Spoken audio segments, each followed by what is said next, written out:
What's up, everybody? May 23rd, Seattle, Washington. It's been a while since I've been in Seattle. I am super stoked to come up there for a show. You can get tickets now at romplacone.com. Seattle, May 23rd. See you there. What's up, everybody? The wait is finally over and totally over. Left at Wall is available now, right now. You can get Left at Wall on Apple TV, Google Play, YouTube Movies. You can get it on demand. You can buy it on DVD. The wait is totally over. Just type in Left at Wall on your search bar on your smart TV, and you can find a bunch of ways to get it. You can watch it now. Again, that's Left at Wall, wherever you get your movies.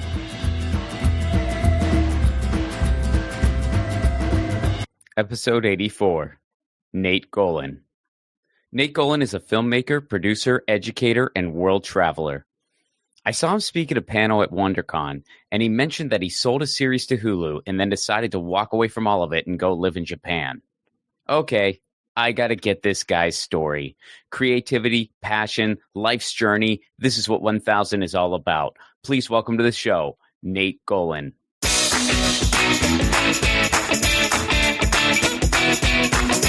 Nate Golon, how are you? Hey, good, Ron. Thanks for having me, man.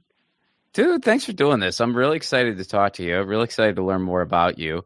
And I want to start at the beginning. Where are you from? How'd you grow up? What led you into what you're doing now, which we're going to dive into? Yeah, sure. Well, let's see. I was born outside Seattle. I had kind of a crazy upbringing. My parents, they got divorced when I was 1, so I bounced back and forth. My mom got remarried, so I grew up in Boston, and then I moved out to Colorado, and then came out to LA. But I had something like 15 different schools I went to before I hit. By the time I graduated college, I've been like 15 different schools, and it was kind of lame at the time, because you're kind of always having to meet new people. But the good thing about it now is I look back, and it really made me good at making new friends, because you have to always kind of start over again and then, reinvent yourself and, get to know people. And so no one's really a stranger in my life now, which is nice. And I just get along with everyone, which is definitely a good skill set, instead of being like, the opposite, where you just don't have really any experiences outside your small circle. That's definitely not my upbringing. Yeah. Well, how was that growing up? Did you, because I know other people that have grown up under a similar circumstance where they were just kind of moving around all the time. Did you really dive into making friends every time, or were you a little hesitant because you were thinking, well, this is probably temporary, or a little bit of both? Yeah. I mean, I guess at the time I never knew every time that it'd be temporary. It just seemed like, you go somewhere and then you start, it takes a while to make friends and stuff. And then my parents would be like, okay, we're moving over here. And then it's like, oh, great. And then start over again. And, well, what did they do that you moved so much? It was a combination of things. My real dad, he lived in Seattle. He was in banking. But when my parents got divorced, and my mom was like, she was a single mom, she was bouncing around Seattle area, lived in different houses, apartments, and all that stuff. But then when she got remarried, my stepdad, he worked for this company at the time called Digital, which ended up getting, I think now it's Hewlett Packard, but he was constantly kind of like relocated. And then his Digital kind of started on the fade before it got taken over by Hewlett Packard. It was kind of, okay, we got to go wherever the work is, kind of thing. And I remember him just being really stressed. And then we went through kind of a financial tough time after he finally got laid off, and then he had some businesses that he started himself. And then that caused us to kind of go through a tough time and move to kind of lower income areas for a while. Like my high school that I went to 2 different high schools, and the second one was not the greatest. I mean, it wasn't like horrible, but it definitely wasn't nice by any means. And where was that? And so I've been around kind of both, because my real dad, he was had some money, and spending time with him was a totally different socioeconomic situation. And not like, I mean, it wasn't like super rich or anything, but it was just, he had more money than my mom and stepdad did. That's for sure. And they had I had 3 younger siblings. So it was tough, man. It was a, I don't really look at my childhood fondly. necessarily. I think it just is what it is. Also, my parents are this an Eastern spirituality called Sant Mat, which is based in both Hinduism and Sikhism. And so I was, it's like, I feel like a lot of times when people move to a new area, especially in the United States, maybe they go to like church and they have that kind of environment to meet new people. But my parents were not that at all. And so, I was like, grew up vegetarian and stuff. And it was very interesting. I'm grateful for it now because I feel like a lot of the things that I write, I can draw on not only like the loneliness of that time, but also the Eastern spirituality of that time, which is a theme in a lot of my projects, because I went through that like really, for the United States especially, unique experience. So where was high school? Where were you by the time you hit high school? So my folks moved to Colorado Springs, and okay. So I went to Air Academy High School, which is near the Air Force Academy, freshman year, and then we moved in the middle of my sophomore year, and then I went to this other school called Doherty, and that was a little more not as nice for the last 2 years. It's interesting that you only moved around to pretty cool places, though. Like you're listing all the places in the States that people kind of vie for, like Seattle, Boston, Colorado. Like those are all the places people love, and then LA, of course. It's like, yeah. It's funny, looking back now, I agree with you 100%. It wasn't, without saying any states bad, but like we did live in nice states. And that's definitely translated also into just my overall belief system and, whatever everything else comes from that upbringing. And yeah, especially with my real dad having, a decent amount of money when I was younger, we lived like, it was cool. Like, my dad had a condo in this area on Lake Washington. What's the name of that? This area called Madison Park in Seattle. And, so he had this condo when I was growing up, and it was literally right down the street. Lake Washington Boulevard is the same street that Kurt Cobain lived on when he blew his head off. And it was right down the street. I mean, it was a walking distance. And so, it was like, it was nice. I mean, he had a nice place. He and I did not really get along, but it was, but going to his place was nice. I mean, it was like right on Lake Washington, which is pretty sick. I will say this as a side note, and I am a huge Nirvana fan. I'm still not 100% convinced he blew his head off. I don't know if we'll ever know for sure, but I'm not convinced either way, but I'm not 100% convinced it went down the way they say it did.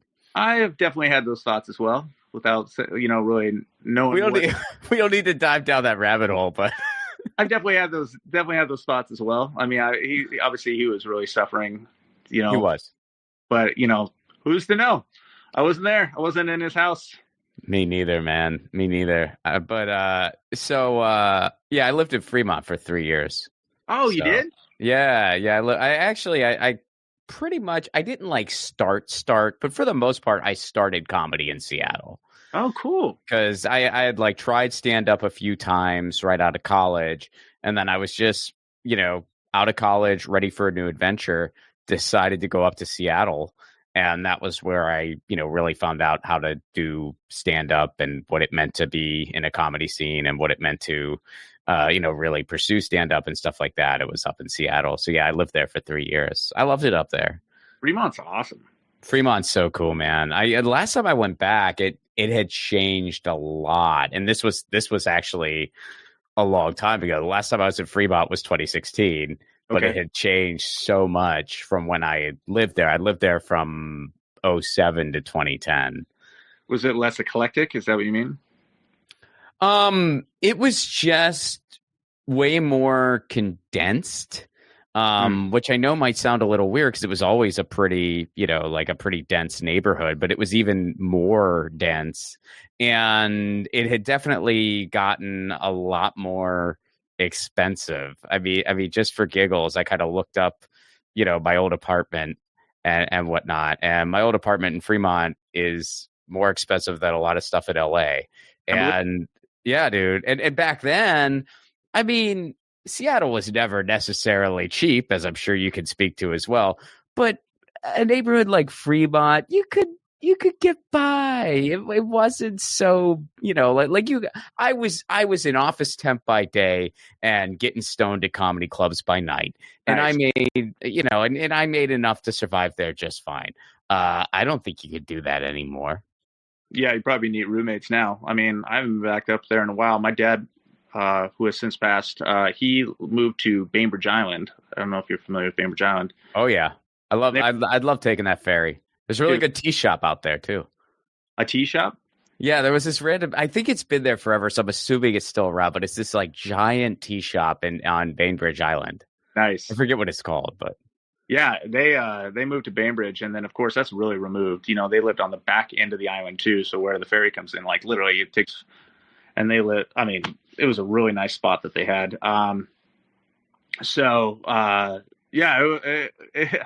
It's cool, man. I feel like when I go back there, I don't really have a lot of ties to it. My grandparents live in Edmonds. I don't know if remember where that is, but like north of the city. But so I was born there, and then they were pretty cool. They used to own there's like a little theater, like this like little small theater in downtown Edmonds I think it's called the Edgemont, and they own that theater for many years. Really? And I don't know if you're familiar with like any of the theaters downtown or in the U District, but like there's like the Neptune Theater. Yes, absolutely. They own that? They owned that theater before I was born. They owned that, I think, in the 70s and 60s and 70s, but they owned that theater, and then they ran that theater, and they owned like 5 theaters at one point. My grandparents were really cool people, and then they were like, my grandma was like, she grew up in Pasadena. She had the opportunity when she was 15 to test for MGM, and they wanted her, but her parents wouldn't let her do it because she was 15. They were worried. And then she ended up getting married, at 19, and then they moved to the Northwest, and she ended up having it's like back in the day, like 9 kids. And, but she was always like a theater person. And so she did a ton of local theater in that area. And so she was the one that was really like big into getting them to run these theaters, and they made all their money playing Rocky Horror Picture Show. And then they could play, and then they could do so much fun eclectic, movies beyond that. And yeah, they're cool people. Man, we have some eerie crossover here, man. So, I used to live in Seattle. I used to live in Pasadena. Oh, nice. And I have never lived in the Northeast, but my wife is from Cape Cod, Massachusetts. Oh, sick. Yeah. So we have a lot of like eerie crossover, man. Totally. Yeah, that's wild. So getting back to you, so you finish high school, and then what, like, did you want some stability for college, or what happened next for you? It was kind of the opposite. I feel like I had this like weird upbringing where I was a late bloomer because we were constantly like really moving, and I wasn't really like the person I am today, like personality wise. I was pretty awkward, and hadn't really come into myself like looks wise or anything until kind of like senior year of high school. But I was still real awkward. And so I went off to college, and I remember literally thinking on the drive, I went to Colorado State, which is 2 hours, in Fort Collins, Colorado, 2 hours from Colorado Springs. And I had like one good buddy from high school, really, like 2, but one like really good buddy. And he and I were roommates freshman year in the dorms. And we were driving his old pickup up to Fort Collins. And I remember looking like the rearview mirror of the passenger seat and looking back at Colorado Springs and be like, nobody in Fort Collins knows who I am. Like, I didn't really have many friends in high school, and I was like, nobody knows me. I can be anybody I want. And so I went up there, and, everyone's moving into the dorms, and, you're unpacking your bags and all this stuff. And I literally dropped my bags, cracked a beer, and started walking through the halls of my giant dorm. And just everyone's door was open, just popping in and be like, hey, what's up? Hey, Golon, just moved into G424, looking for something to do later, let me know. Like, come on by, we're going to go party, all that stuff. And I did that all day long while everyone else was unpacking. So then my roommate had unpacked his stuff and then met some of the people on our floor. And I literally was walking around this giant dorm all day long. And, it was totally a departure from my high school personality. And so we get back like 6:00, and there's like a pizza place right across from our dorms, across the street. So he had made some, friends with people on our floor. So we all went out to pizza. We got back and it was like 8 o'clock. And we're walking up the stairs to the fourth floor, G4 floor. And as you're coming up, you hear like this noise of like people talking. We open the door to the fourth floor, and there's probably like 75 people standing and sitting in the hallway. I was the only person they had met the entire day. And they were all looking for something to do now that their parents were gone. And I had met on my way around that day, I had met this fraternity guy wearing a Hawaiian shirt with a party flyer. And I was like, party at this fraternity house. And everyone's like, yeah. And from that day forward, I kind of like solidified myself as like the party guy. The guy who knows what's going on. Who knows what's going on. And so I went ham. And, I had never really had a chance to be that guy. And it was awesome. Too awesome. I got thrown out of school after the first semester for a party. I could picture you as that guy. Like thinking back to my college days. Like, I wonder what's going on tonight. I'm going to text Nate. He probably knows. That's how it was. And then you just text back an intersection and you're like, show up around 11. I'm like, see you there, Nate. Totally, man. And that's how it was. So I became that guy. And then I got thrown out, had to go back live with my parents for a semester. And I was like, all right, I got to get my stuff together. When I go back to school, I got readmitted. And I was like, okay, now I got to get focused. But I was still like the guy.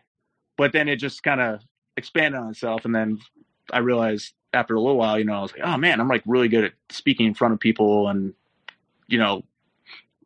being the face of all that kind of stuff. And so then I ended up, my major in college was speech communications with, public speaking. And then I was the guy. I was honestly like big man on campus by a few years into it, because I just kind of developed into myself during college, but got my, got my grades up and more normal and that kind of stuff too. I think there's a lot of perks to being that guy. I mean, we all knew various versions of that guy in college, and it was a cool guy to know. And then usually years later, you're like, what's that guy up to? And you find out they're doing very, very well, yourself included. Oh, thanks, man. So yeah, there's definitely perks to being that guy. I was my own version of that guy. I mean, I was not like totally in the know like everyone, but I was kind of like friendly guy on the floor, would talk to everyone, had shoulder length hair, and was always rocking out to his. I always had something going in my CD player that was to kind of date both of us, I guess. but like, yeah, I was always just rocking out, walking around campus, and was known for being that guy. Where'd you go to school? I went to Indiana University in Bloomington. Oh, amazing. Yeah, one of the amazing college towns in the country, in my humble opinion. It's got to be my favorite because that is where I went. But I put it up there with Madison, Olympia, Gainesville, that kind of thing. I don't know if you've ever been, but good for you. So you eventually finished there. Was that like once you got back in, you kind of stayed in? Yeah, and then I graduated. My dad had offered me a banking job right out of college, and so I didn't know what I wanted to do at that point, and so I took this job, working for him for 2 years in Seattle, and he and I butted heads, and I realized after about a week that sitting in an office in a bank was not my personality, and it was not what I wanted to do in my life. So I just, the first year just kind of went along with it. I actually worked on Saturdays. I worked Monday through Friday, and it was all people like twice my age. I was just out of college. And then on Saturdays, it was in downtown Seattle, right in the middle of downtown. And so on Saturdays, I got a job at Abercrombie and Fitch just to meet people my own age because I didn't know anybody. And so I made those, and those ended up being like my core friends in Seattle over the next few years. And then after the first year, I took this trip to Europe with two of my buddies.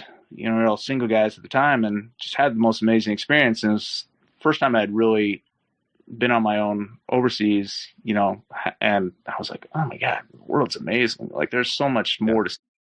And second year I came back, I just stopped partying completely, saved every dime. And my goal was to move I had met on the flight back. I had been sitting next to this woman who turned out to be the head of HR for corporate Starbucks. And I had told her, I just had the most amazing time. I want to go live in Europe. And she was like, well, good news. I'm the head of HR for corporate Starbucks and can help you get a job overseas if you want.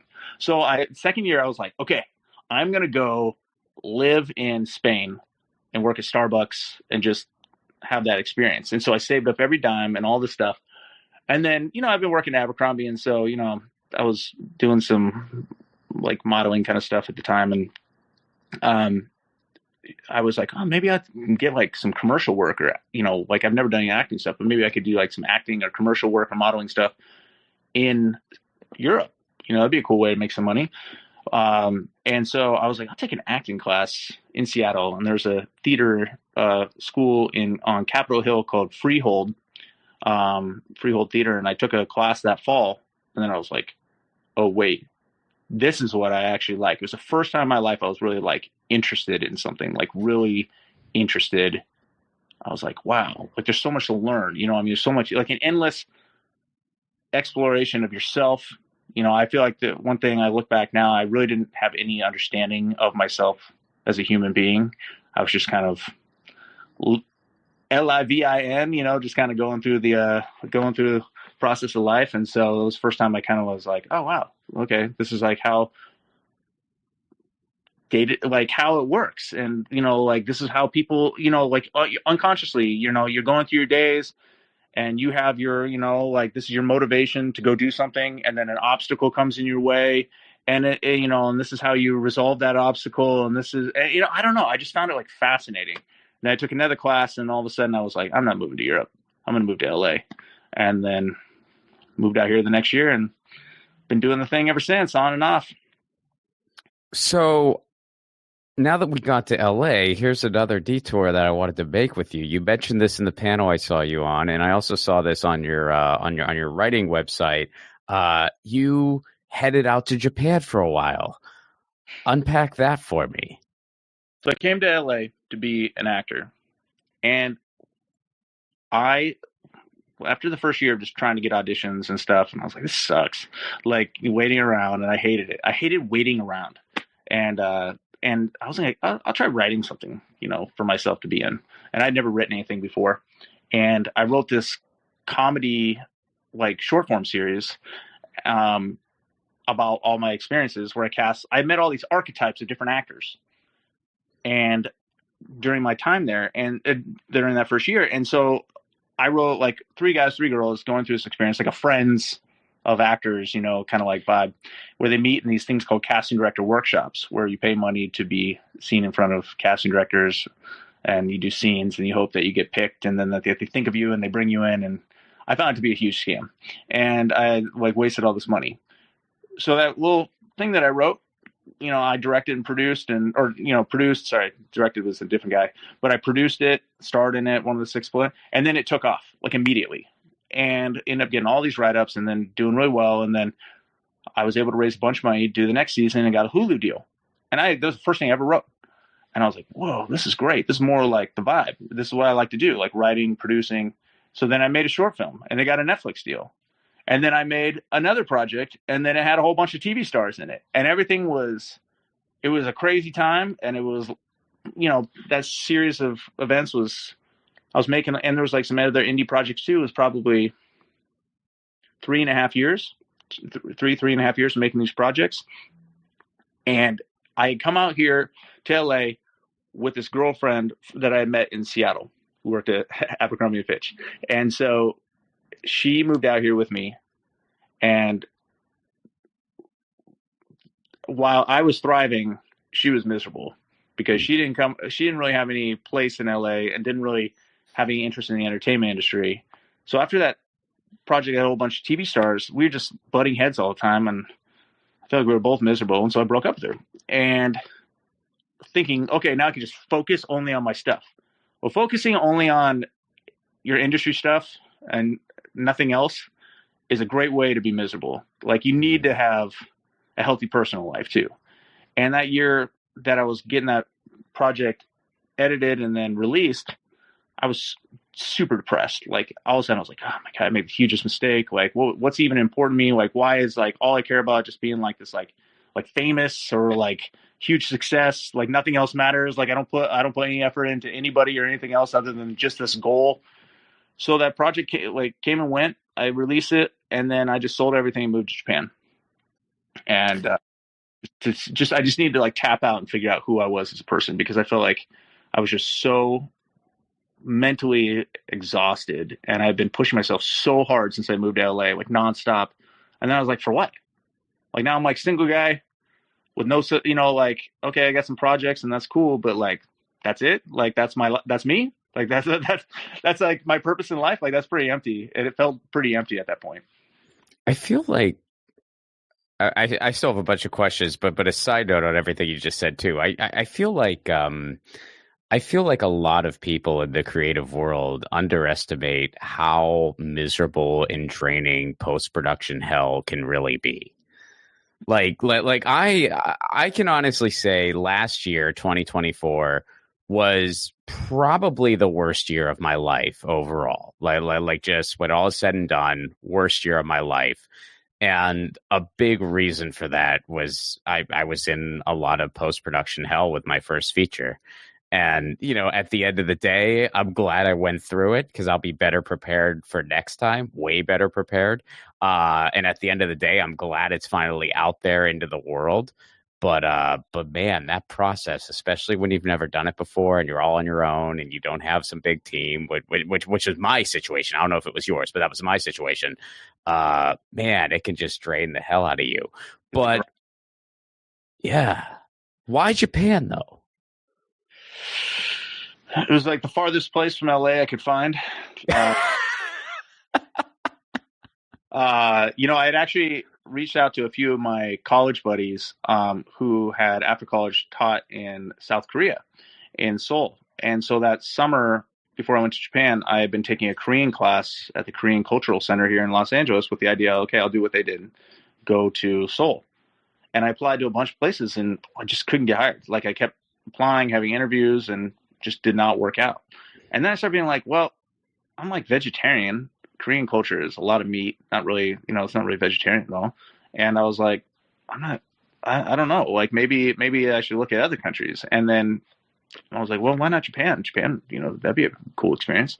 And so I remember all these job postings that I would see. There's a great, if anyone ever who watches this decides they want to do something similar to, go teach overseas, there's a great website called eslcafe.com, English Second Language Cafe.com. And there's job postings from all over the world. And so I remember all these job postings for all these different countries would be like, here's the pay, here's the hours, here's when you work, da-da-da. And there was this one for Japan, and it was like looking for kind, compassionate people to teach in the Japanese countryside, adults and children in the Japanese countryside. And I was like, that sounds like a good vibe. And so I applied to that one, and then that's the one I got hired on. And the guy who was a hiring manager, in Japan, but he had grown up in Los Angeles. He was Japanese American, but his family was from this rural area. And so he and I just got along famously from like day one. And then I was like, this is what I'm looking for. And he's like, it's the opposite experience of living in LA, man. You sure you want to do something like this? And I was like, the opposite is exactly what I'm looking for. And so I jumped at it. That's so, yeah, you know what, man? So I went to Tokyo for the first time last year, and it was just Tokyo. So I still haven't explored the countryside or anything like that. That's what I want to do next time I get over there. But man, being in that city and just experiencing Japan for the first time, you really feel like, oh man, they figured it out. They figured out. I mean, it's like, and I'm not saying it's utopia. There's no such thing. But, oh, man, like they are just, it's just such a wonderful culture and such a wonderful civilization. And also, when you walk the streets of Tokyo, you realize that all the traffic we put up with in LA, it's a frickin' choice. It could be avoided. Like it's like I don't buy and whatever. Oh no, it's because of the terrain. No.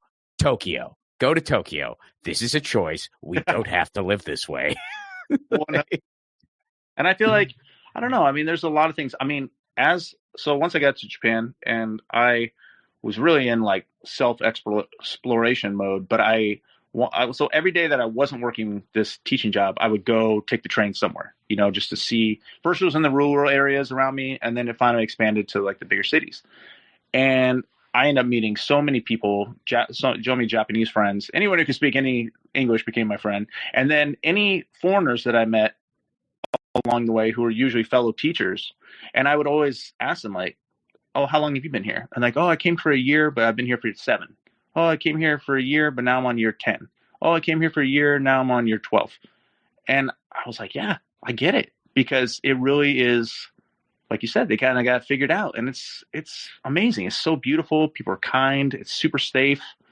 I mean, this country is like endless things to explore and do. And I loved it. I mean, I really loved it. Yeah, no, it's a wonderful place. And I did get, when lockdown was going on, one of the things that I did was really embrace online learning. So I got an ESL certificate just in case. I was like, maybe someday I'm going to want to use this. So I do have that in my pocket. I haven't used it yet, but that's awesome. It's smart. Totally good. You never know what you'll like learn from doing something like that if you ever do it. Totally, man. So what made you decide it was time to come back? That show that I had directed that had been hellacious. It wasn't because of the show. I mean, like, of course, post-production was very difficult. But that show that I had released that had all the TV stars and stuff in it, I all of a sudden got a notification that it had been nominated for a bunch of awards, including me for Best Director. And so the award show was like literally exactly 6 months after I had moved to Japan. And I had really taken that time living in Japan to understand myself. I mean, it was, when you live in the middle of the Japanese countryside where everything closes at 8, it's a lot of time to yourself. And it was a lot of time. And really, like, for me, like I was saying earlier, to understand why being so driven to be seen was so important to me, I needed just to understand. And I think a lot of that came from that upbringing that I had where, it was like, I was never seen, we were always moving, and I think I just had this like desperate need to be seen. And I was like, is this really the be all end all?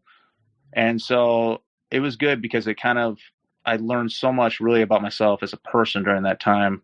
And also I'd grown up this Eastern spirituality, which I had really kind of disavowed once I went to college. And that was, like growing up, I was kind of embarrassed by it after a while, where it was, meditation, vegetarianism, going to satsang. Satsang's like going to church, but, you're singing bhajans instead of hymns. And it's in this like small environment, with, other people who are satsangis, which is in Santma, is the name of the spirituality, and all this stuff, man. It's just different, right? And so when you're a kid, you're like, oh my God, this is like so lame. But as an adult or a young adult, I was like, wait, like, this is amazing. Like, I really need to embrace this side of myself. And I started meditating a lot while I lived in Japan. And really, once I started doing that, it really just kind of got me refocused, felt better. And then I was like, okay, I'm going to go to that award show. I'm going to go back to LA. And then I came back for the award show, and then immediately started writing this book about my time living there, called Journey of Self, 6 months in the Japanese countryside, which is real.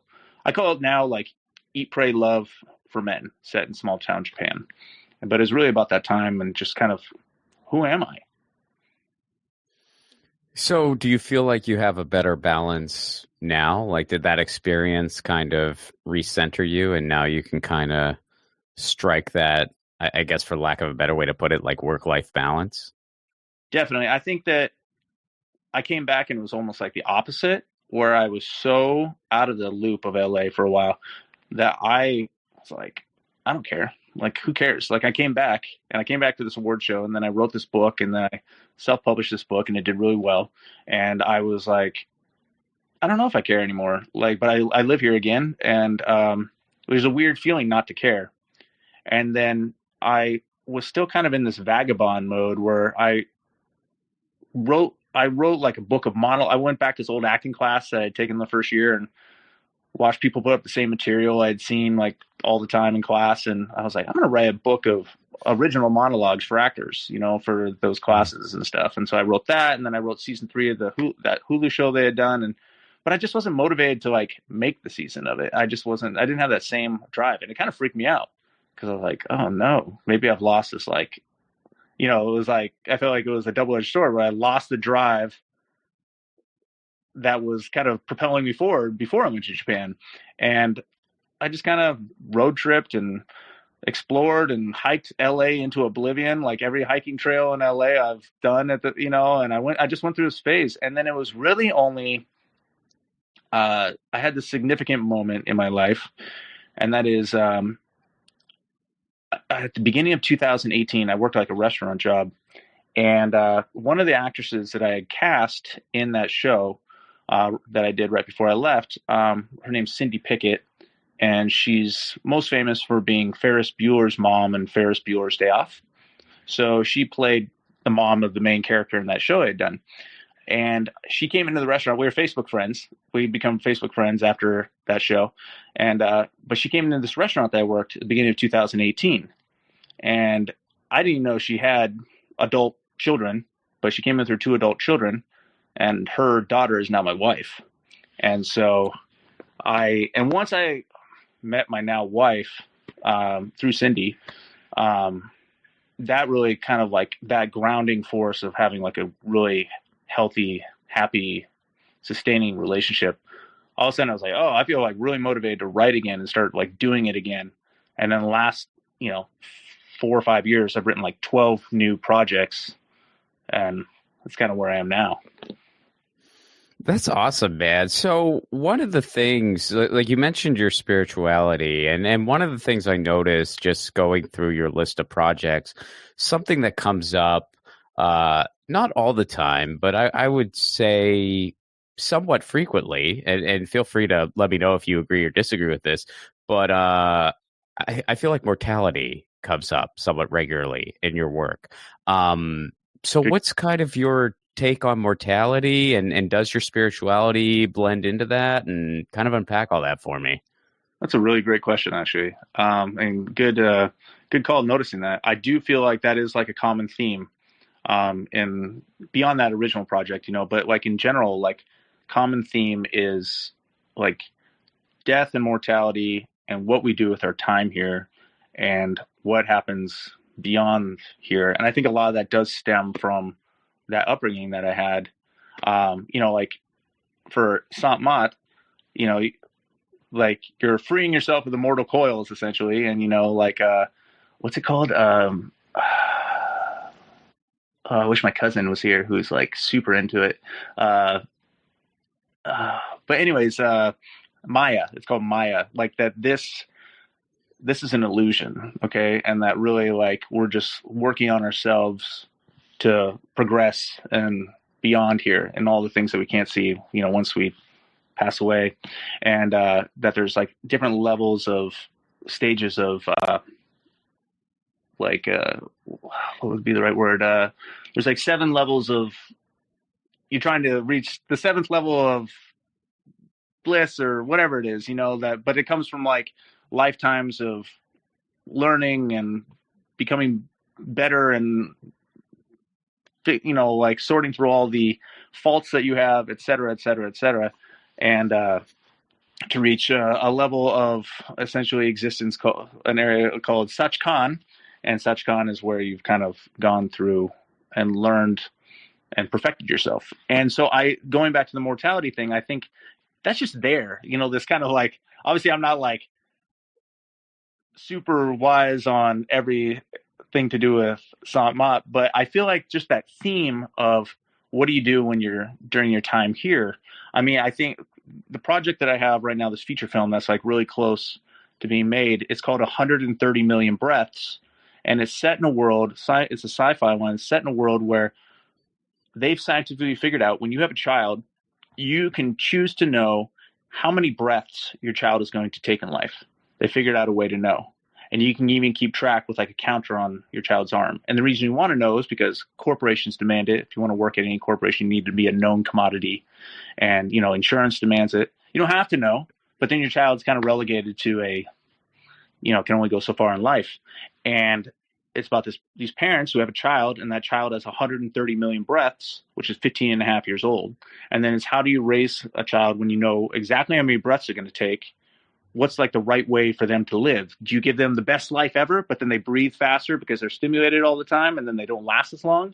Or do you take away all their stimuli so that they last longer, but their life is kind of sucks? Oh, wow. Yeah, that's, Yeah, I read that synopsis. I was like, oh, wow. That's sort of like, because I didn't realize that part of like you could slow it down. I kind of thought it was just, okay, this kid's only going to be around for so long. So how do we make the most of this? But if you think about it, and this goes back to this Eastern spirituality that I grew up in.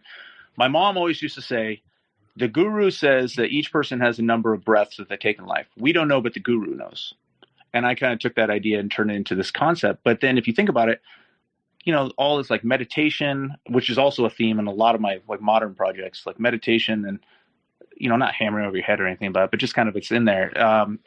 But that, like when you meditate and you're able to calm your nervous system down and slow your breathing, and if you were to do that to the extreme, then you could potentially in this world live longer. Whereas if you're having a crazy life, you're like, let's go see and do everything. We're going to Disneyland every day, and it's like you're breathing faster and then you don't last as long. And so that's kind of the idea I had with this. Do you meditate currently? When I lived in Japan, I was amazing at it. I mean, I was like meditating so much. I literally was meditating so much. I remember on the flight back that the front, like right here, was like always felt heavier than the rest of my head. And I was thinking it's because I was putting so much focus. When I came to LA, it's just so loud in here, and there's so much, we're so busy, I mean, like it just became harder, but I'm definitely better than I used to be. That's for sure. I put a lot more emphasis, and especially when I'm in a state of anxiety or stress, just about, am I am I going the right direction? Is this the right way? Is this the right project? Is this, like meditation is a great way to get back to one. So are you like a daily guy or a weekly guy, or where are you at right now? It really depends. I would say probably more like a weekly guy at this point. I've definitely gone through phases since back in LA.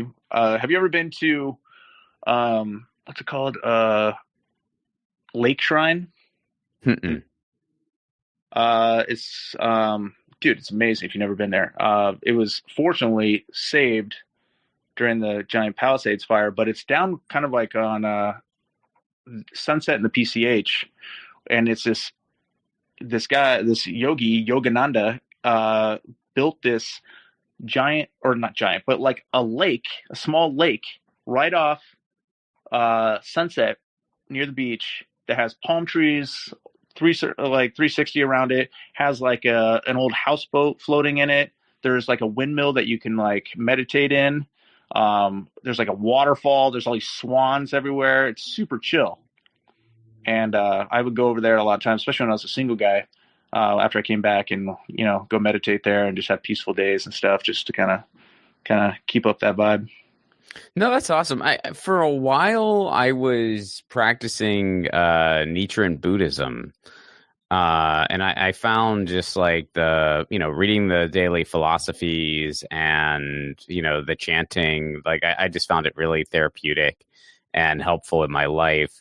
Then I kind of got out of it because I don't have the best relationship with religion as so many people, I mean, I was raised Catholic, and so I kind of decided a while ago, I don't really want religion in my life. And, my wife has also not had the best experience with religion either. So it's something that we both, don't really have in our lives. But so I kind of migrated away from it for that reason.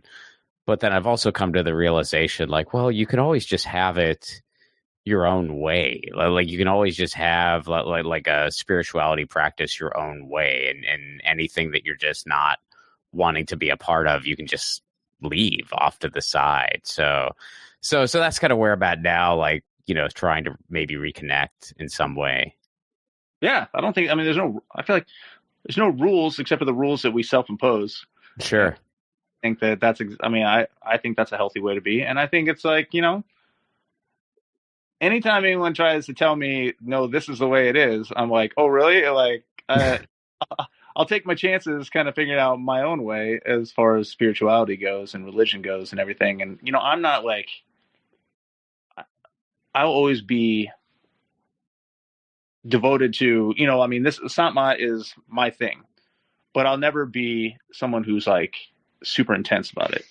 And I would, I would never be like, other people should do this. I think everyone should do whatever they want to do. It just, it worked for me, especially at the time in Japan, to kind of like hold on to something and rediscover it really. And something that I kind of like was like, man, this is lame when I was a kid. And then be like, oh, wow. Like actually for me, it has a lot of benefits when I needed it. And it's always there in my back pocket if I want to pick it back up. That's kind of the feeling that I have about it. Yeah, totally. So to completely switch gears off the topic of spirituality, something a lot more kind of contemporary and practical, as far as the world around us, what is your take on where the industry in LA is going when you factor in the pandemic and strikes and fires and me oh my? It's tough. I mean, it's just, it's crazy. I mean, I don't know. I mean, I think that one thing they have to do is they have to enact some serious tax credits, like ASAP. They need to really make that number one priority in the city, because why, I mean, what's that? What was that quote that just came out recently? It was Adam Scott talking to, Rob Lowe, and they were talking about how it shouldn't be cheaper to take 100 people and fly them to Ireland than walk 50 feet across a Paramount lot to shoot the same thing. Right. And right now, that's a massive problem that the city has. And this is the hub. I mean, I feel like LA is Hollywood, and I mean, there's so much amazing. I love LA. I love it. I have never felt at home in a city except for here. I love the history here. I think that it's got so many amazing things about it. But they need to figure out how to make productions happen here. Those studios are super cool. Like, I mean, and it's crazy that they're, sitting semi-quiet compared to how they used to be. Well, I think it's more than semi-quiet, dude. I mean, there was an article that came out today as of the recording of this where it is just eerie silence from the sound stages, and people are just going, what is happening?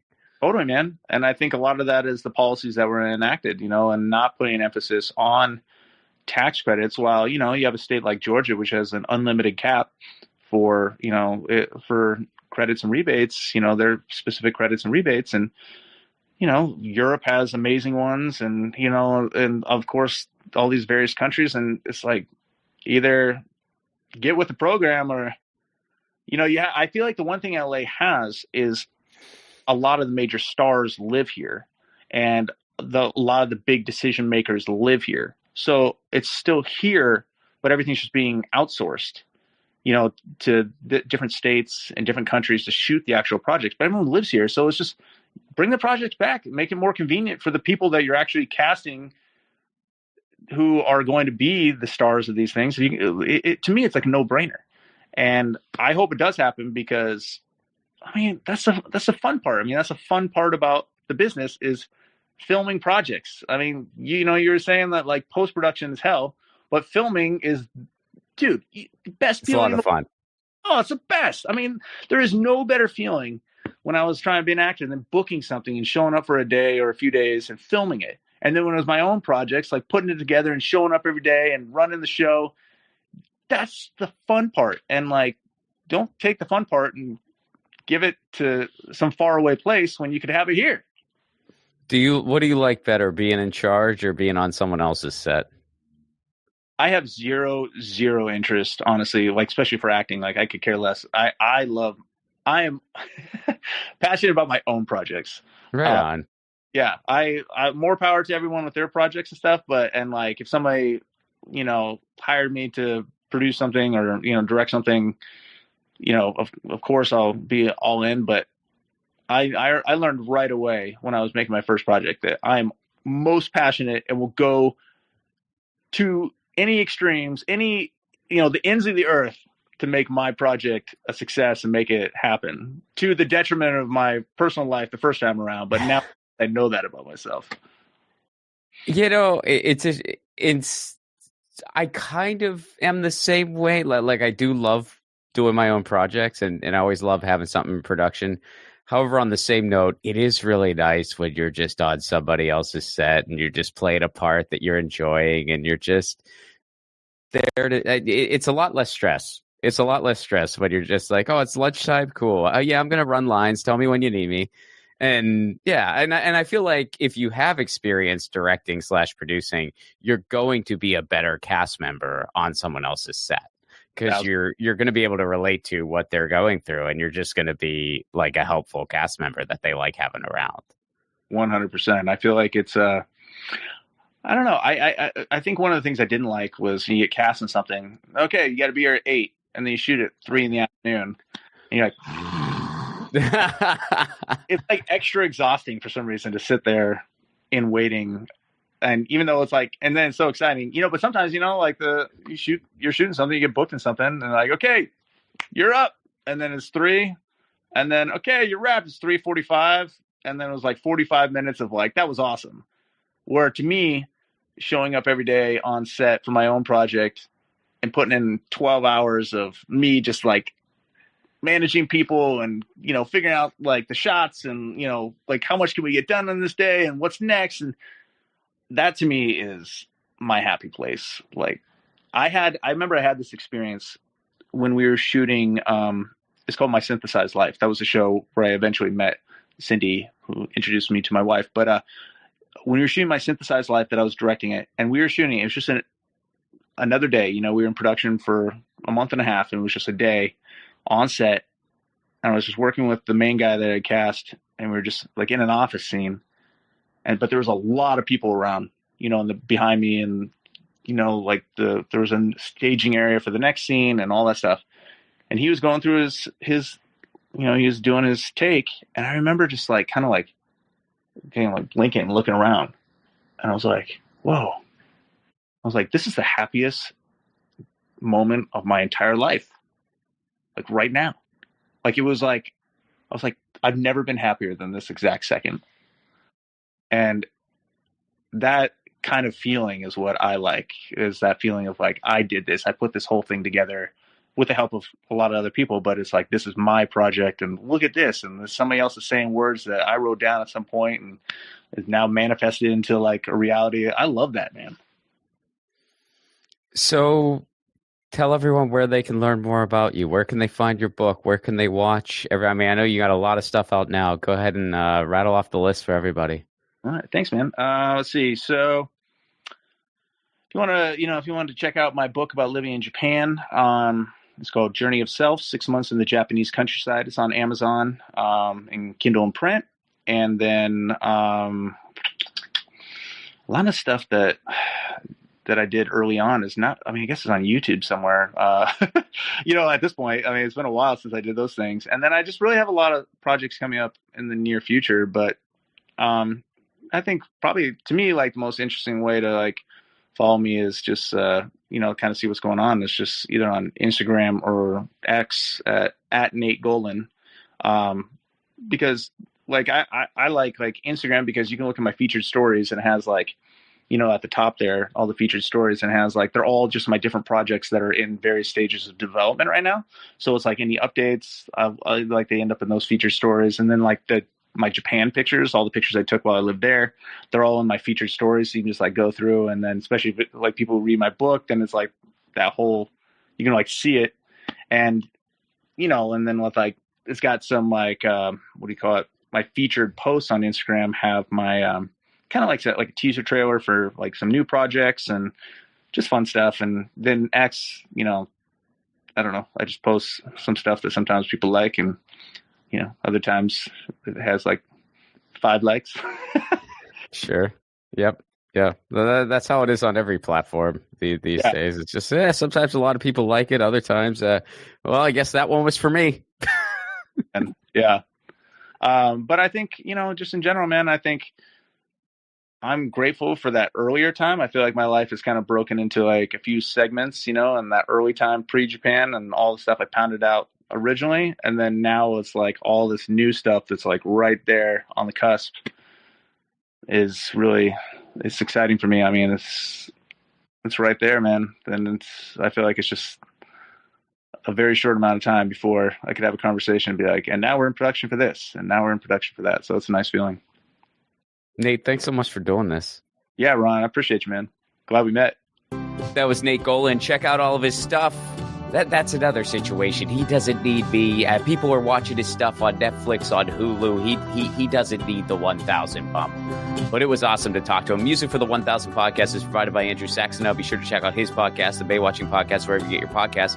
Leave us a 5-star review, would you? This is still a very new show. Every 5-star review helps. If you want to support this show on the sustainability end, you can do so over at patreon.com/Ron Placone for a give what you can level. You get all kinds of exclusive content, full stand-up clips not available anywhere else. We do a Zoom hangout once a month. You get insider info to upcoming films and events. You get free admission when I'm doing a show in your town. It's a really cool community, and it's all for a give what you can level. That's patreon.com/Ron Placone. Okay, we are 84. We're a very good book, 1984. Very, very good book. Lucy was a little chatty there. I don't know if you could hear Lucy in the background.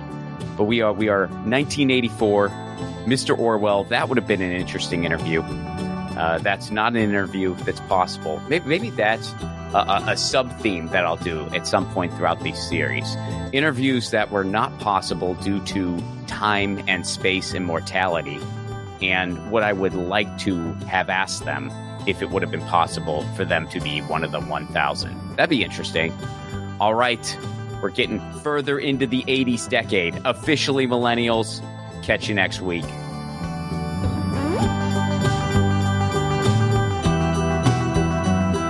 Hey guys, Ron Placone here. Take your own 1,000 challenge. No, you don't need to interview 1,000 people, although if you want to do that, go for it.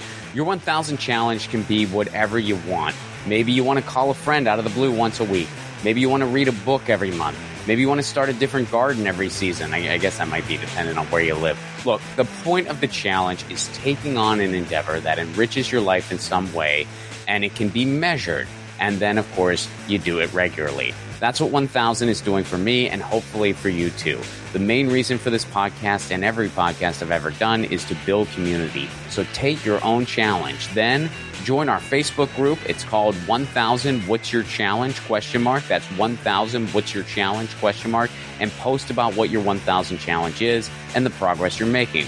All I ask is that people be encouraging of each other's challenges. This is personal and vulnerable, so be cool. There's enough negativity on social media. We don't need to add to it. For those of you who aren't on Facebook, hopefully in the future we'll be expanding to places like Discord, Reddit, but for now, we're starting on Facebook. And again, that Facebook group is called 1,000 What's Your Challenge? See you there.